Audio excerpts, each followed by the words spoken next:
get a sense that I've just massacred your last name, and I do apologize ahead of time. Just give us your impressions of what's happened over the last 24 hours at the Nigerian Stock Exchange, an interim head sacking the president of the council, investigations underway. Thank you so much. It was always a matter of time. I think since last year, the market began to think that, or began to believe that it was time to bring about a new leadership in the stock exchange.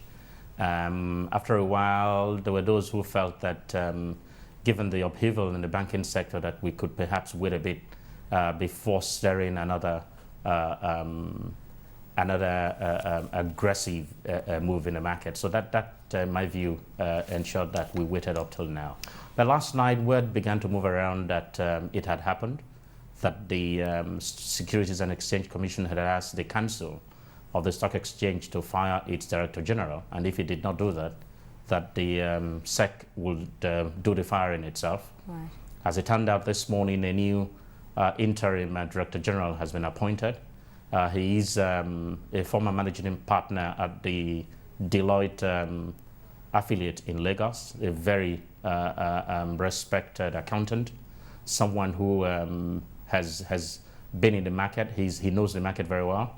He's watched, the large corporates over the decades, and the feelers that we've gotten today is that the market has received this quite well. All right, let's just talk about the inherent problems at the Nigerian Stock Exchange. We're told that fundamentally the problem here is governance and poor oversight on the part of the council. Some of the problems at the stock exchange are said to be the root cause of the market crash of 2009, where the market lost $50 billion US, and you saw about a 60% drop in market capitalization. It's led to real reticence on the part of investors investing in Nigeria. Can they be solely to blame?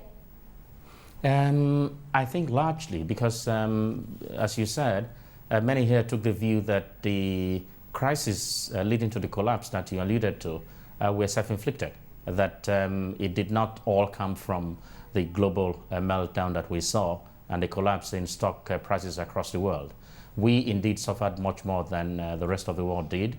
And you can see that even with appreciation in stock prices around the world, all we have seen here is so little, far below what people thought at the beginning of the year. The estimates then was that in the third quarter, we're probably seeing something like 50% appreciation in stock prices. That hasn't happened at all.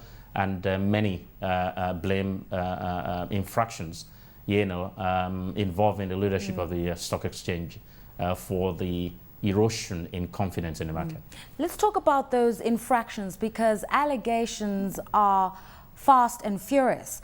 They're alleging, for instance, allegations of the exchange being broke and consequently dipping into the funds of a clearinghouse. That was an allegation made apparently by Aliko Dangote prior to his suspension. We're told of accounts not being submitted on time to auditors. We're told of litigation concerning the election of council members. Yes, I mean, the allegations that you mentioned by Aliko Dangote, who has been removed as by the court as president of the council, yes. As we speak, the accounts for 2009 have not been brought before the council. The auditors have refused to sign on the accounts because of questions that they have. I'm told about 20 questions which the management of the exchange has been unable to answer. 2 quarters have gone this year and there hasn't been a management account submitted to the council. There are those who feel that some of the litigations have been stirred and promoted by some in the management just to create confusion and to ensure that the credible process for the enthronement of a new leadership does not happen. All right, now we've got an interim head for the Nigeria Stock Exchange, an overwhelming responsibility in this interim stage, but what needs to be done immediately just by way of the building blocks for confidence? Well, I mean, the interim lead Director General met with stockbrokers today, and they were quite impressed with what he said. He said he's not ambitious, he does not intend to stay put. He would want to quickly move on to continue the process of bringing in a credible leadership, and once that's done, he will take a bow and quit. The Securities and Exchange Commission is asking one of the leading accounting firms here to do a forensic audit of the books of the Nigerian Stock Exchange.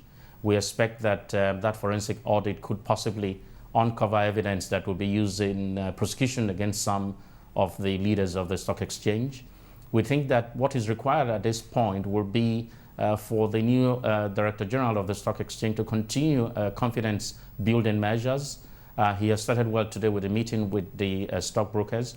I think it would be nice for people, at least for the market, to get the view that it is not a question of just using a brush to paint over a dark or dirt on the wall, that the investigation will actually lead to holding people accountable wherever it is they should be accountable. Now, we also know that the SEC, which is essentially the regulator, will also be taking about 260 entities to a special tribunal about market abuses within the last 18 months or so. We also know that the CBN has had its own parallel process of banking reforms, a bank bailout, and now an asset management company. It seems as though there's a lot that's needed to just clean up the capital markets in Nigeria. What sort of challenges is Ms. Ote facing? Well, I mean, very daunting, but she's clearly shown that just an individual in the right place can make a difference. People were so shocked last night when they heard that the Director General of the Stock Exchange had been removed, and I can assure you, credit go to Ms. Ote for the work that she's done. She knows that her work is cut out. She's started very calmly, very calculatedly. She's talking with the right people. She's doing the right things.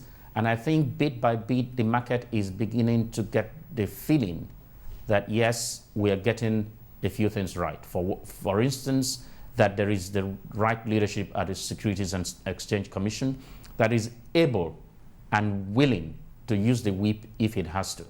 Now, the point about the stockbrokers and others who have been taken to the Securities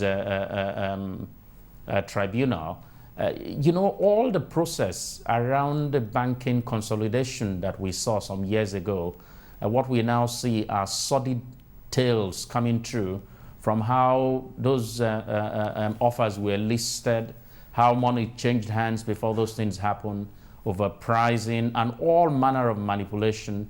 Very incestuous relationship that existed between the bank leadership, many of whom have been sacked, and of course the leadership of the Nigerian Stock Exchange as well.